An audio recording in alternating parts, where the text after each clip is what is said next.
I play this jazz teacher who's sort of stuck, happily stuck, but still stuck in a job where he's teaching jazz, which is a sort of a throwback of a trade. And when it comes to musical trade, he's teaching jazz to his little his little kids in school, and he still has hopes and dreams of finally becoming that great jazz musician. And there's this big gig that's coming up, and he wants to go play for it. And he finally goes and auditions, and he gets lost.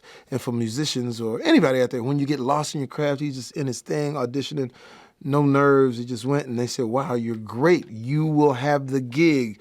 Finally, your life will be right." He runs out the door like everything is great. And as soon as he runs out the door, he falls into a manhole, and his whole life and afterlife changes.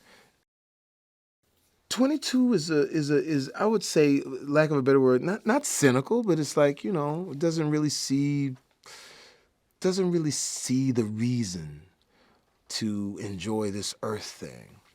And so she's a person that needs to be convinced.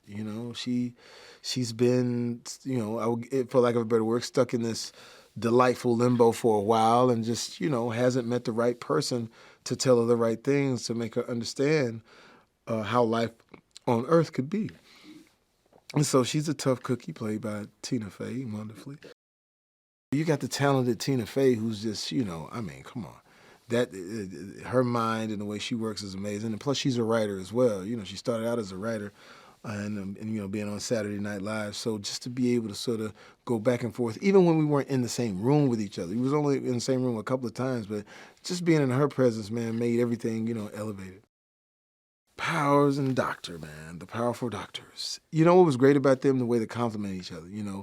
It was like, as we were going through the script, they would try this and try that. It was never like, man, if you don't do that, then, we're going to break it down. It was really like complimentary, and it seemed like they had a great hold on everything. And, and Doc, this is his thing. So, and then it was the